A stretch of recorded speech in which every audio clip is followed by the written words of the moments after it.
Welcome back to the channel, lads and ladies, and welcome back to me. What's it been, like 3-4 days? That's right, I have owned Mount and Blade for 4 days, and so far I have 71 hours of gameplay into it. Yeah, I'm a little bit obsessed. And if it feels like I've dropped off the face of the earth, well, that's because I very much did. So here we are, creating our first character, and this is my first gameplay. I was listening to beginner guides and constantly confused by what I saw. Well, let me take that back. First off, one of the things that immediately I appreciated about Mount and Blade is that it has a fairly straightforward gameplay style, I guess. Maybe it's just me. Maybe I'm used to games like War Thunder where you need to research for hours before you can be competitive. That's right, Sir Keurig the Disposable.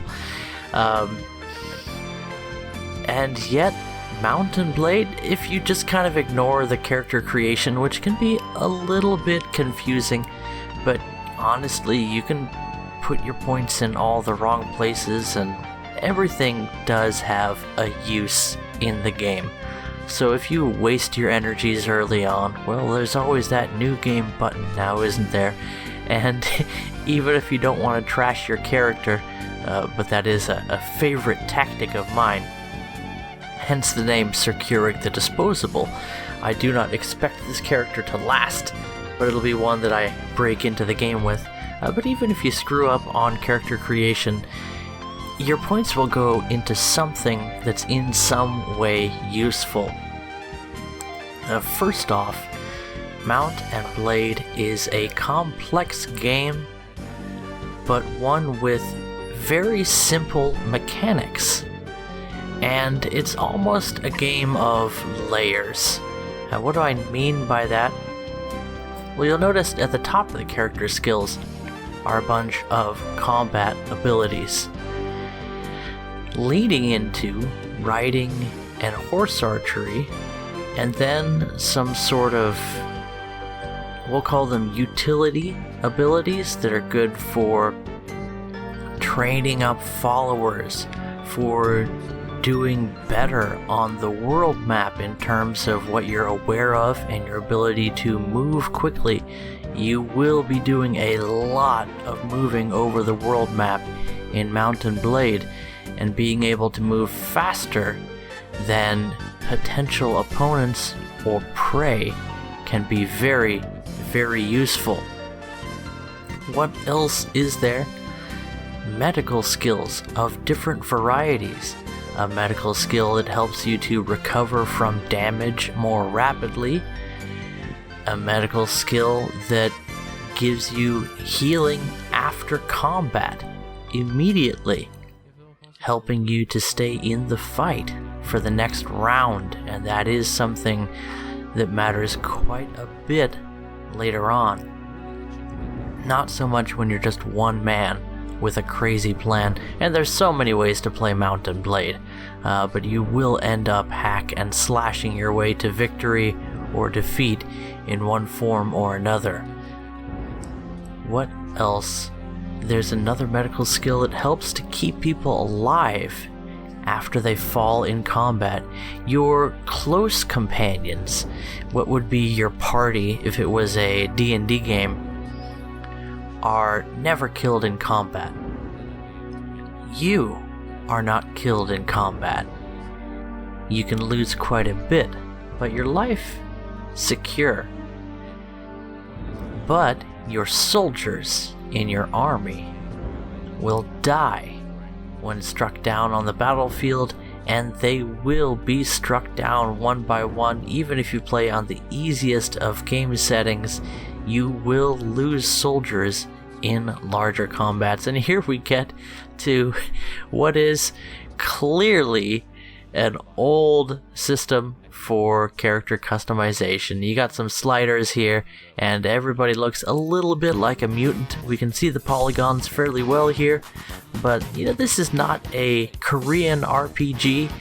This is a project of love by a small group of dedicated people, and it's a very old game. And I had no idea that it would take over my life the way it has. But that doesn't hide the fact that this is not the prettiest character that ever walked the earth. And even so, he's less filthy than all the characters in vanilla Skyrim. So maybe something can be said for the old bar of soap anyway. It is older than medieval times. It's kind of funny to think that personal hygiene is a technology, but it was definitely around back in the day, so it's nice to see people that wash their face every now and then. Anyway, just messing around a little bit here, trying to see what the sliders actually do, and honestly, after creating a few characters, I'll just hit randomize and pick something and maybe adjust the hair color or hairstyles. But the rest, it doesn't really matter, because you're not going to be focusing on your main character all that often.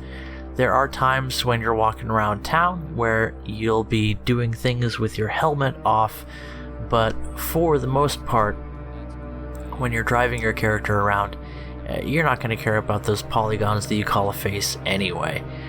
There are a bunch of setup options for the unmodded version of this game. I did download a major mod, and that's one of the things with Mount & Blade. You can only run one mod at a time, so if you're going to run multiple mods, you have to have a mod pack that bundles those together, because of the way that modding Mount & Blade works. Having said that, Mount & Blade does have an active modding community, and I look forward to seeing what comes out soon in the future. And I think it's around 6 months, the sequel to this game is coming out, Mount & Blade Bannerlord, and it looks good.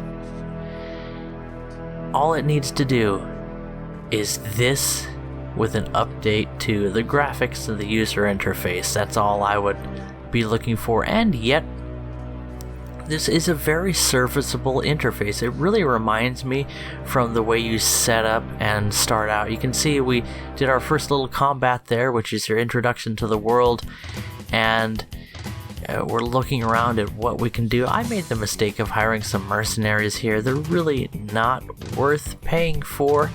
It's better just to train your own troops from volunteers, but you live, you learn.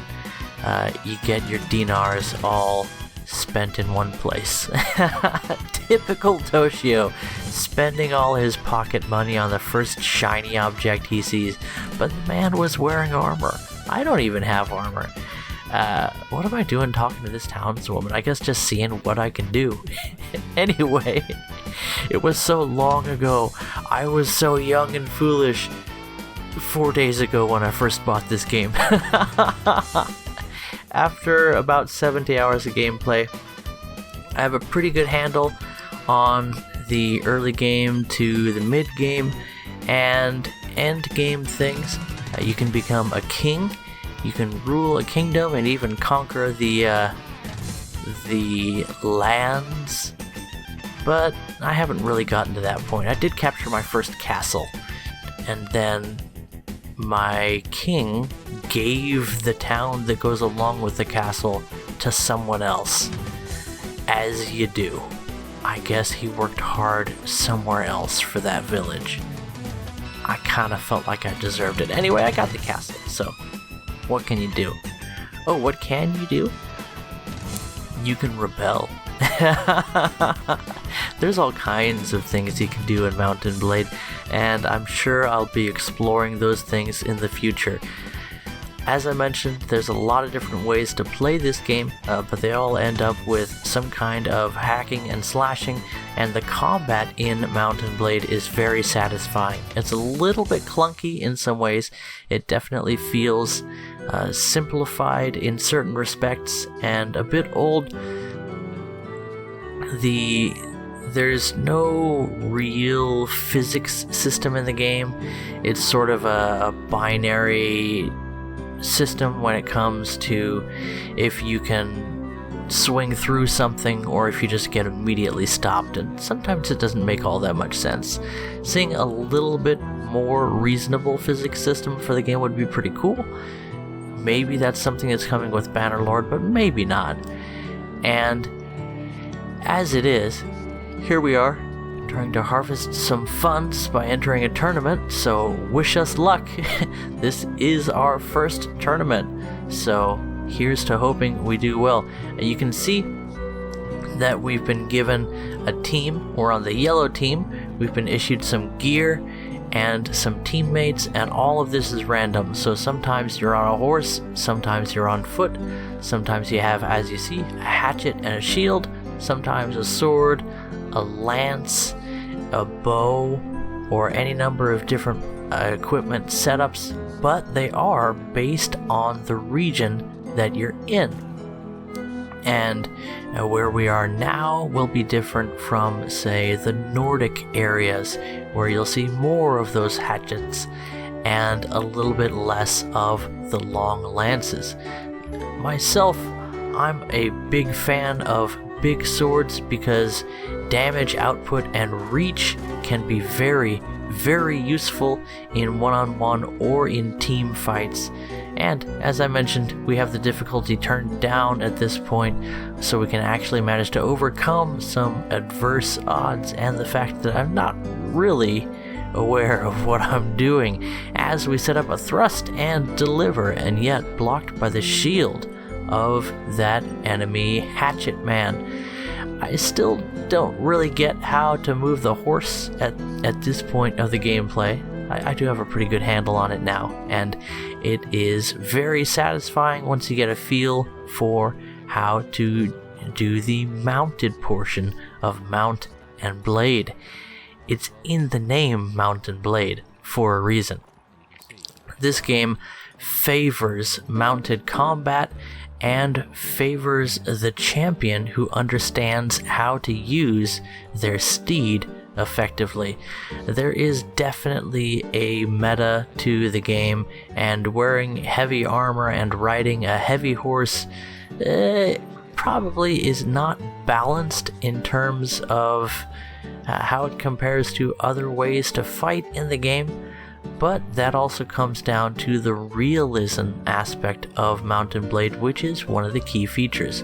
As I mentioned, it doesn't have a really realistic physics system, especially the collision effects. It's either success or fail when it comes to any sort of collision. You know, if you're swinging against someone's shield, there's not a chance to have partial success. It's either success or fail. There's not really a chance to stagger someone apart from blowing through their block entirely. And as I mentioned, it's sort of an on or an off system. There's no real scale for things when it comes to the physics of the game, and that's something that you do notice, and it's a little bit jarring, especially when you run your horse into a tiny obstacle that stops it dead on the spot and doesn't send you flying over the reins. That would be, again, an interesting thing. And as a fan of War Thunder, that's something that I've come to sort of appreciate when that works well in the aforementioned game. Although I'm very aware of having a 20-ton tank be stopped dead on the spot by a shrubbery or a fence or some other thing that, you know, a heavily loaded golf cart could plow right through. But, you know, there's physics systems and then there's physics systems. And all of that is to say that Mount & Blade is clearly a simple game, but because it has just enough complexity to how things actually work out in combat, and the fluid nature of combat. As you see, this is action combat here, and because the hit detection is fairly good in terms of, if you hit the enemy with your weapon, you hit the enemy with your weapon. There's no phantom hitboxes in the game, at least that I've noticed so far. And there are a variety of ways to attack that are all controlled by the left click of your mouse.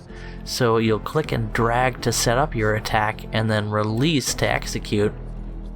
And you can see there we are holding an attack until just the right moment, not getting close enough as our hatchet whizzes by the enemy. The reach on this axe, not all that great, especially compared with a lance or a sword, which would be a more preferable version of attack. But if I'm a lanceman on the ground or an axeman on a horse, I'd rather be the axeman any day. As I mentioned, this game very much does favor mounted combat, although the AI tends to suck at dealing with obstacles, and you'll find that experience yourself as well. Here we are trying to whirl around on someone in a horse, and I told you we're sort of a beginner here, but the slower you move on horseback, the faster you can turn. There's also a skill, the riding skill, that improves your handling on a horse, and yet even as a beginner character, you'll be able to maneuver well enough if you slow down and line up your attack properly. And here we see sword versus lance, and the sword wants to get in close. Doing a bit of blocking here to block the enemy's lance, and that's something that you're able to do. And just like attacking with the block, it is a directional feature, so you hold the right click along with a direction that you want to block, and if you match up your block to the enemy's attack, then you will succeed in blocking their attack. So even if you have, say, a dagger versus a charging lanceman, you can parry that large weapon. As I mentioned, it's sort of a pass or fail system when it comes to the mechanics of the game, almost like a more complex rock, paper, scissors. And there we are, winning our first tournament for 200 denarii.